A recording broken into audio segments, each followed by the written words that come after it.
आयुर्वेद गौरव पुरस्कार 2012-13 के लिए हमने वैद्य सदानंद दिगंबर कामत जी को चुना है, जो आयुर्वेद एवं जड़ी बूटियों के शोध के क्षेत्र एवं उनके औषधीय तत्वों पर वृद्ध खोज करके महर्षि चरक, महर्षि सुश्रुत की ऋषि परंपरा को पोषित, पल्लवित एवं सुहासित कर रहे हैं। 21 फरवरी 1936 में पैदा हुए वैद्य दिगंबर कामत जी ने वैद्य राजा राम शास्त्री जी के गुरु शिष्य परंपरा में आयुर्वेद की शिक्षा प्राप्त की। आपने 1957 में आयुर्वेद प्रवीण बॉम्बे में गोल्ड मेडल लेकर उत्तीर्ण किया। 1960 में दिल्ली से आयुर्वेदाचार्य की परीक्षा उत्तीर्ण की।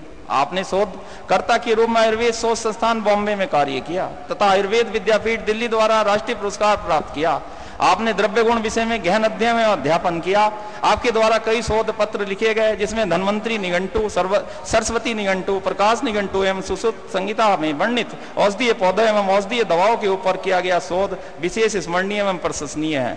77 वर्षीय आदरणीय कामत जी का जड़ी बूटियों के माध्यम से निरापद रूप से बनाई जाने वाली औषधियों की खोज एवं उनके निर्माण में उल्लेखनीय योगदान है। आप क्रिया कुशल आयुर्वेद के पूर्ण पंडित, प्राचीन एवं आधुनिक विज्ञान की ज्ञाता, जटिल से जटिल विषयों के अनुभूत संग्रह लिखने वाले ऋषि धन्वंतरी के अनुगामी हैं। आपने इस प्राचीन गौरवमयी पद्धति के विकास में अपना समुचित योगदान दिया है। विलुप्त हो रही औषधियों के ज्ञान को विज्ञान के प्रमाण पर सम्मानित प्रकाश में स्थापित किया। आपको कृतज्ञ राष्ट्र एवं पतंजलि योगपीठ परिवार की ओर से सम्मानित करते हुए हम गौरव अनुभव कर रहे हैं। इस ऐतिहासिक अवसर पर इनकी धर्मपत्नी, उनकी अर्धांगिनी माता वैशाली कामत जी भी मंचसीन है। एक बार हम उनको भी पतंजलि परिवार की ओर से स्वागत करते हैं। महर्षि चरक, सुश्रुत, धन्वंतरी आयुर्वेद की शाश्वत परंपरा के प्रबल पोषक श्रद्धेय आचार्य बालकृष्ण जी के जन्मदिन पर आज राष्ट्र भर में जिसे जड़ी बूटी दिवस के रूप में मनाया जा रहा है, इसी ऐतिहासिक अवसर पर आपको आयुर्वेद गौरव पुरस्कार देने के लिए राष्ट्र नायक एवं ऋषि परंपरा के संवाहक, युग दृष्टा, योग ऋषि पूज्य स्वामी रामदेव जी महाराज एवं आयुर्वेद मनीषी आचार्य जी से मैं निवेदन करता हूं कि वह श्री दिगंबर कामत जी को शॉल ओढ़ाकर 1 लाख रुपए का चेक भेंट करते हुए सम्मानित करें।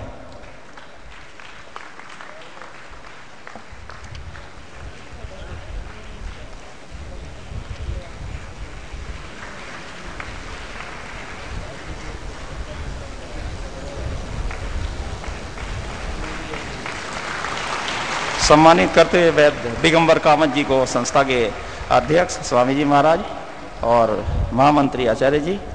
इस अवसर पर मैं आमंत्रित करना चाहूंगा वैद्य श्री दिगंबर कामत जी को कि वो भी आए और संक्षेप में अपना जो एक्सपीरियंस है वो हम लोगों के बीच में उसको साझा करने का कष्ट करें। वैद्य श्री दिगंबर कामत जी। एक बार सबकी ओर से हमारे आयुर्वेद के क्षेत्र में जिन्होंने आदर्श कार्य किया है और अभी बच्चे आयुर्वेद में BAMS करते हैं। जिस समय ये BAMS नाम की डिग्री नहीं होती थी, गुरु शिष्य परंपरा से आयुर्वेद की ज्ञान दीक्षा प्राप्त की जाती थी। आपने डिग्री के तौर पर 1960 में दिल्ली से आयुर्वेद आचार्य की परीक्षा उत्तीर्ण की, लेकिन आयुर्वेद कभी भी डिग्रियों में बंधा हुआ नहीं था, क्योंकि जो शासन में अध्ययन व्यवस्था तय की है वो तो बहुत ही त्रुटिपूर्ण है। आज भी आयुर्वेद के ज्ञाता वास्तविक रूप से वो होंगे जिन्होंने गुरु शिष्य परंपरा से ये ऋषियों का ज्ञान अर्जित किया है। हमारी उसी सनातन आर्ष ज्ञान परंपरा में गुरु शिष्य परंपरा से आपने बहुत कुछ सीखा है और अब इस आयुर्वेद के क्षेत्र में बड़ा योगदान दे रहे हैं और आपके अनुभवों से सब कृतार्थ हों, क्योंकि यहाँ गुरुकुल के हमारे तेजस्वी ब्रह्मचारियों से लेकर के विदुषी बहनों से लेकर के और आयुर्वेद के क्षेत्र में काम करने वाले मनीषियों से लेकर के विद्वानों से लेकर के यहाँ पर बहुत से महानुभाव यहाँ पर उपस्थित हैं। एक बार सब की ओर से, पूरे पतंजलि योगपीठ परिवार की ओर से आदरणीय श्री वैद्य दिगंबर कामत जी का सबके ओर से बहुत बहुत अभिनंदन है और वो अपने अनुभवों से सबको कृतार्थ करें, ऐसी प्रार्थना है। स्वामी बाबा रामदेव जी, आचार्य बालकृष्ण जी, उनकी टीम, मैं धन्यवाद देना चाहता हूं प्रथमतः और अपनी प्रसन्नता व्यक्त करना चाहता हूं। दो कारण से आयुर्वेद के क्षेत्र में जितना प्रचार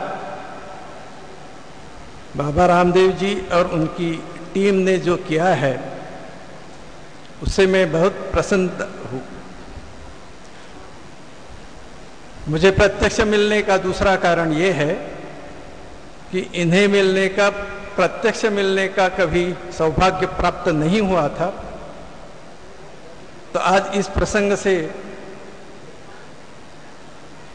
वो प्रत्यक्ष सहवास प्राप्त हुआ। आयुर्वेद के क्षेत्र में एक चीज ध्यान में रखिए कि विश्व भर आयुर्वेद के लिए कुछ लोगों का, साइंटिस्ट लोगों का भी अंतःकरण आकृष्ट हो गया है। एक साधा उदाहरण देता हूं। 50 साल के पहले हम जब पढ़ते थे तब एंटी इंफ्लेमेटरी ड्रग्स, शोथग्न द्रव्य जैसे कि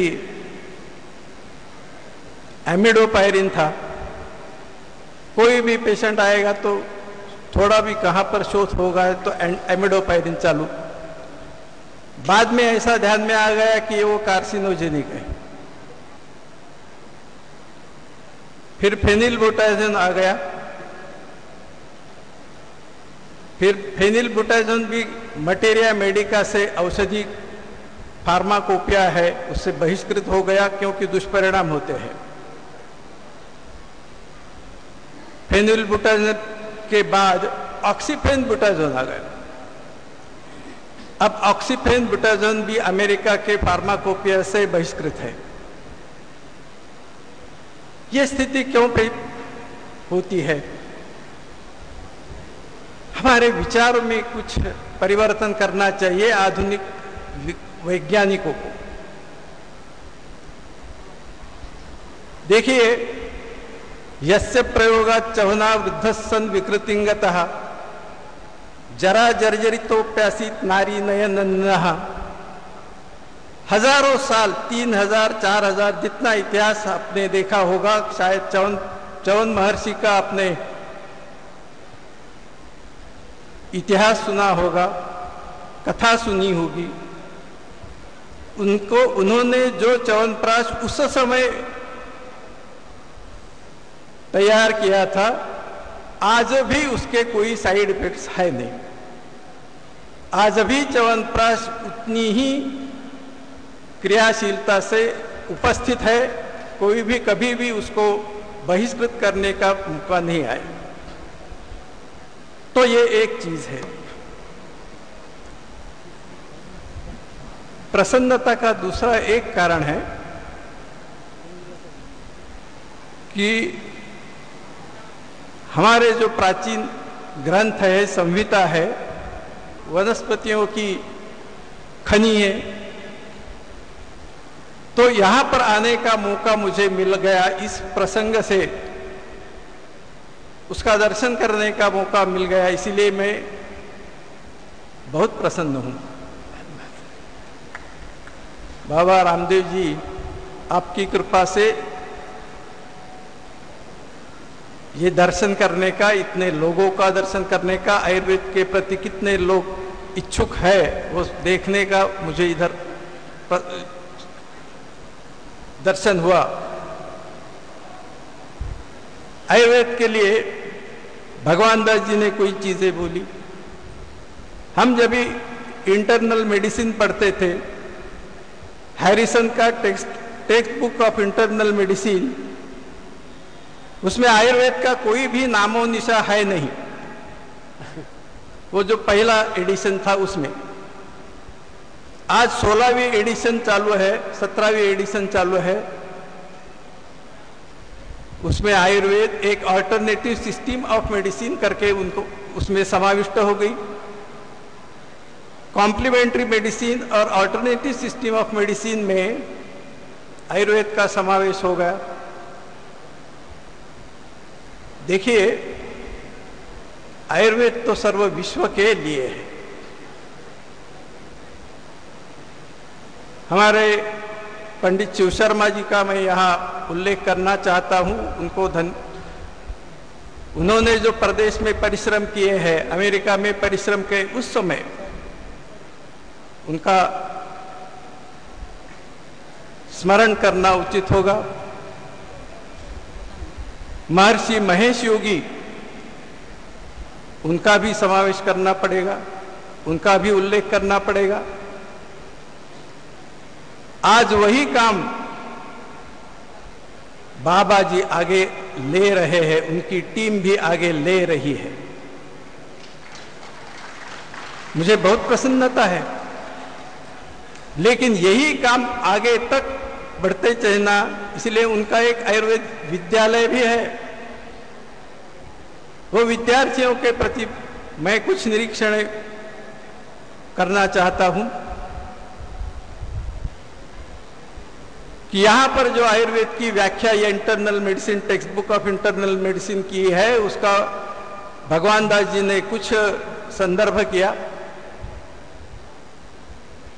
तो Ayurveda east Indian traditional medicine है।